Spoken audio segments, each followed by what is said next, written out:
स्वराज्य न्यूज मराठी, माझा हक्क माझं राज्य स्वराज्य।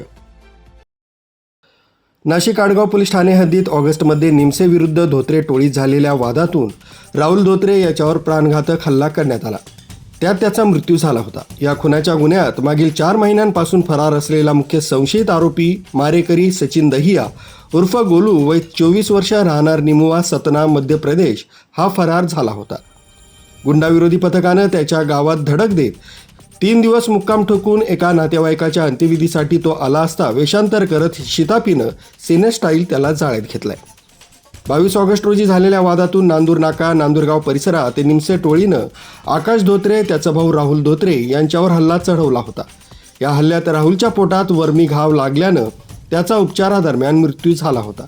या गुन्ह्यात भाजपचे माजी नगरसेवक संशयित उद्धव बाबा निमसे यांच्यासह 5 ते 6 संशयितांच्या टोळीला पोलिसांनी यापूर्वीच अटक केली आहे। हा गुन्हा घडल्यापासून सचिन हा फरार झाला होता।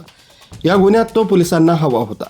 पोलीस आयुक्त संदीप कर्णिक, पोलीस उपायुक्त किरण कुमार चव्हाण, सहाय्यक आयुक्त संदीप मिटके यांनी त्या शोधण्याचा टास्क गुंडाविरोधी पथकाला सोपवला होता। सहाय्यक निरीक्षक ज्ञानेश्वर मोहिते, अंमलदार विजय सूर्यवंशी, प्रदीप ठाकरे यांनी माहिती काढली असता त्यांना सचिन हा मध्य प्रदेशला असल्याची खात्रीलायक गोपनीय माहिती मिळाली। त्यांनी पथक सज्ज करत सतना गाठलं। बुधवारी 5 तारखेला नागोद पोलीस ठाण्याच्या हद्दीत माहिती काढत असताना गिंजारा गावात मार्बल फिटिंगचं काम करून तो नातेवाईकांकडे राहण्यासाठी गेल्याचं समजलं। पथकानं रात्री त्या गावात जाऊन वेषांतर करत सापळा रचला। अंत्यसंस्कारावेळी सचिनचा सहभाग स्मशानभूमीत एका व्यक्तीच्या मृतदेहावर अंत्यसंस्कार सुरू असताना पोलिसांचं पथक गावकऱ्यांच्या वेशात त्या ठिकाणी उपस्थित राहिलं।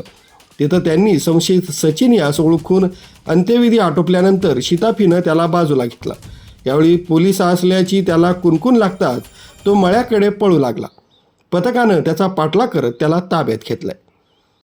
बालेकिल्ला नाशिक जिल्हा कायद्याचा बालेकिल्ला, नाशिक जिल्हा कायद्याचा बालेकिल्ला, नाशिक जिल्हा कायद्याचा बालेकिल्ला, नाशिक जिल्हा कायद्याचा बालेकिल्ला, नाशिक जिल्हा कायद्याचा बालेकिल्ला, नाशिक जिल्हा कायद्याचा बालेकिल्ला, नाशिक जिल्हा कायद्याचा बालेकिल्ला, नाशिक जिल्हा कायद्याचा बालेकिल्ला, नाशिक जिल्हा कायद्याचा बालेकिल्ला। न्यूज ब्युरो, स्वराज्य न्यूज मराठी, नाशिक।